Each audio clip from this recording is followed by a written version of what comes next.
Frying pan বা কড়াইয়ের পিছনের কালো কালির দাগ খুব সহজেই তুলে ফেলে একেবারে চকচকে পরিষ্কার করে ফেলো, তাও আবার বেশি ঘষা মাজা না করি, একেবারে বিনা পরিশ্রমে। তার জন্য কি করতে হবে চলো বন্ধুরা দেখে নাও। তো আমি এখানে একটা পাত্রের মধ্যে জল গরম বসিয়ে দিয়েছি। এর মধ্যে আমি এখন দিয়ে দেবো 2 চামচ মতো চা পাতা। তোমরা যে চা পাতা ইউজ করো দিলেই হবে, যে কোনো একটা। তো এখানে দেখো আমি এখানে বড় 2 চামচ চা পাতা দিয়ে দিলাম। আর এখানে যখন চা পাতাটা একটু ফুটে উঠবে, গরম হয়ে যাবে জলটা, তখন এর মধ্যে আমরা অ্যাড করব পাউডার। যে কোনো পাউডার তোমরা এখানে ব্যবহার করতে পারো। তো দেখো এবার আমি ভালো করে দুটো একসাথে ফুটিয়ে নেব। ফুটিয়ে নেওয়ার পর দেখো বন্ধুরা অনেকটা দুধ চায়ের মতন দেখতে হয়েছে না? তো দেখো এটা যখন এরম ফোটা হয়ে যাবে তখন আমি এটা নামিয়ে নেব। তো এবার আমি একটা গামলা নিয়ে নিয়েছি, তার মধ্যে দেখো আমি এখন ফ্রাইং প্যানটা রেখে দিচ্ছি। ঠিক উল্টো করে যে দিকটা আমাদের কালি হয়েছে সেই দিকটা রেখে দেবো, পিছন সাইডটা, এবং তার উপরে আমরা এই যে জলটা এখন তৈরি করলাম সেটা কিন্তু গরম অবস্থাতেই এরমভাবে ঢেলে দিতে হবে। আমি এখানে পিছন সাইডটা জলের মধ্যে ডুবিয়ে রাখছি, তাতে কিন্তু মানে ফলটা আরও ভালো হবে। তো এরপরে দেখো আমি তোমাদের আরেকটা জিনিস এখানে পরিষ্কার করে দেখাবো, সেটা হচ্ছে আমরা যে চাটুগুলোতে রুটি করি সেগুলো দেখবে পেছন দিকে এরকম কালো কালো কালির দাগ পড়ে যায়, মাজলেও কিন্তু উঠতে চায় না। তো এইটাও আমি আজকে পরিষ্কার করে দেখব যে কতটা কালির দাগ উঠছে। তো দেখো আমি এখানে বাদবাকি যে জলটা ছিল এখানে ঢেলে দিলাম। আর চা পাতাগুলো আমি ছেঁকিনি, চা পাতা সমেতই রেখেছি, কারণ এটাও কিন্তু যখন আমরা ঘষে পরিষ্কার করব তখন কিন্তু এটা কাজে লাগবে। তো দেখো এইভাবেই আমরা এখন এখানে রেখে দেবো।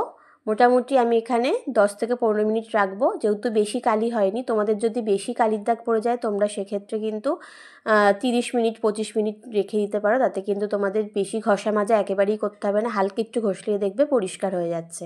তো যতটা পড়বে তার উপর ডিপেন্ড করছে। তো দেখো আমি এখন 10 মিনিট পরে ফিরে এলাম। তো দেখো আমি এখন প্রথমে তোমাদেরকে যে চাটুটা আছে সেটা পরিষ্কার করে দেখাচ্ছি।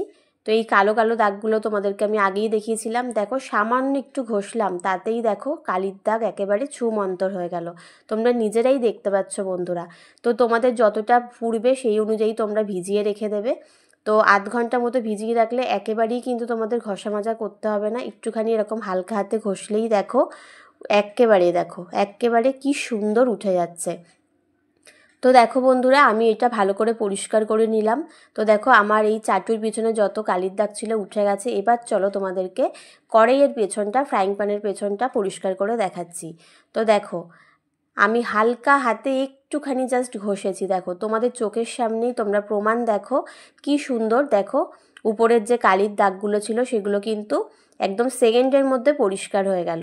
আর দেখো আমার এই ফ্রাইং প্যানটা পিছন দিকের যে কালি কালি আরও কিছু দেখো কালো কালো দাগ রয়েছে সাইডে, সেগুলো কিন্তু অনেক দিনের পুরনো কালির দাগ, এগুলো কিন্তু বহু ঘষা মাজা করার পরও কিন্তু ওঠেনি।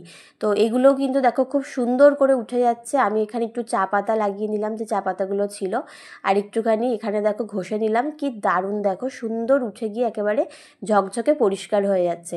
চলো আমি কিছু কমেন্ট পড়ে নিই। পূজা হালদার ঝাড়খণ্ড থেকে, রেবা ঘোষ ব্যাঙ্গালোর থেকে, আচ্ছা মৌমিতা মল্লিক লিচু বাগান থেকে, এরপর কমেন্ট করেছে সোমা চক্রবর্তী বারাসাত থেকে, মিতালি দেবসুক্তা হচ্ছে বাংলাদেশ থেকে, শিখা রয় আসানসোল থেকে, রূপা হার চৌধুরী নিউ টাউন কলকাতা থেকে, গোপা চক্রবর্তী কলকাতা থেকে।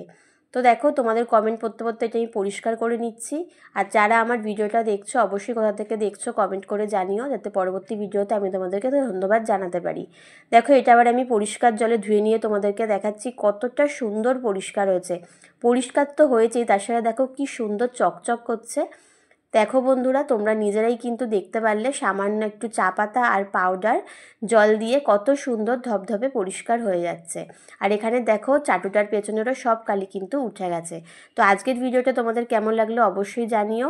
আর তোমাদের বন্ধুদের সাথে ভিডিওটা বেশি বেশি করে শেয়ার করো যদি তোমাদের এটা হেল্পফুল মনে হয়।